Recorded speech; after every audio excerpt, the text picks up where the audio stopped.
Le sommet de l'Union africaine, UA, qui devait se tenir les entre 15 et 16 février 2025 à Addis-Abeba, en Éthiopie, a été marqué par une controverse significative autour de l'invitation adressée au président ukrainien, Volodymyr Zelensky, pour intervenir par visioconférence.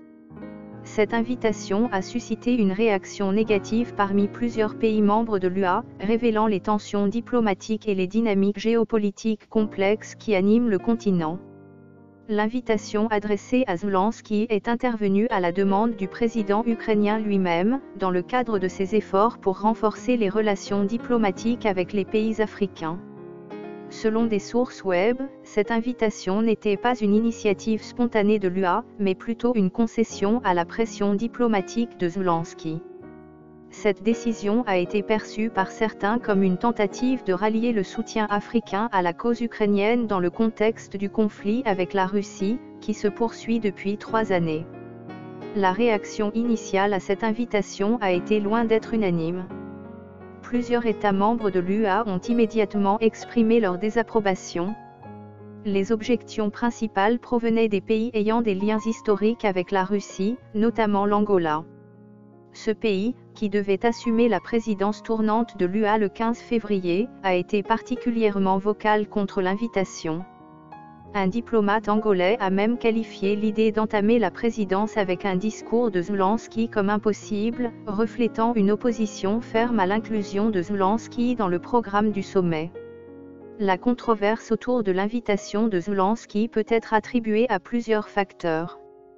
Relations historiques avec la Russie, de nombreux pays africains ont des relations diplomatiques et militaires de longue date avec la Russie, datant souvent de l'époque de la guerre froide. L'Angola, par exemple, a reçu un soutien significatif de l'Union soviétique lors de son combat pour l'indépendance et pendant la guerre civile qui a suivi. Ces liens historiques créent une réticence à s'aligner sur des positions qui pourraient être perçues comme anti-russes. Neutralité et non-alignement, une grande partie des pays africains adoptent une position de neutralité ou de non-alignement dans les conflits internationaux, en particulier ceux impliquant les grandes puissances.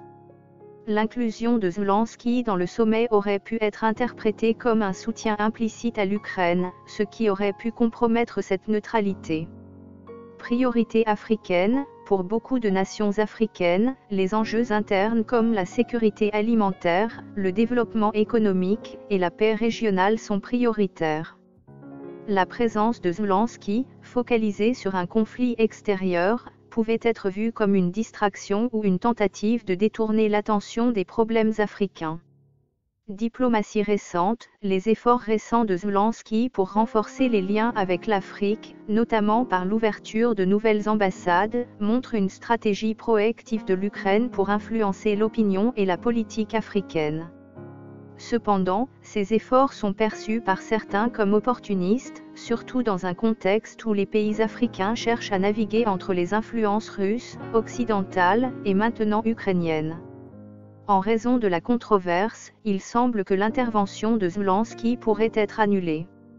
Cette situation met en lumière plusieurs aspects. La réaction à l'invitation de Zelensky a clairement montré une division au sein de l'Union africaine.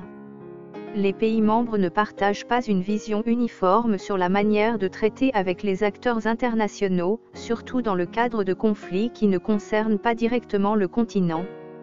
Impact sur les relations diplomatiques, l'annulation potentielle de l'intervention de Zelensky pourrait avoir des répercussions sur les relations entre l'Ukraine et certains pays africains. Cela pourrait également affecter la perception de l'UA en tant qu'acteur diplomatique indépendant et respecté sur la scène mondiale. Renforcement des liens avec la Russie, pour certains pays africains, cette controverse pourrait renforcer les relations avec la Russie, perçue comme un partenaire stable et traditionnel, particulièrement dans les domaines de la défense et de l'énergie. Sur les réseaux sociaux, la controverse a suscité une variété d'opinions. Des posts trouvés sur X montrent que certains Africains voient l'invitation de Zelensky comme une ingérence indue dans les affaires de l'UA, tandis que d'autres soutiennent la nécessité de solidarité internationale avec l'Ukraine contre l'agression russe. Cette division reflète une lutte plus large entre les visions pan-africanistes et globalistes des relations internationales.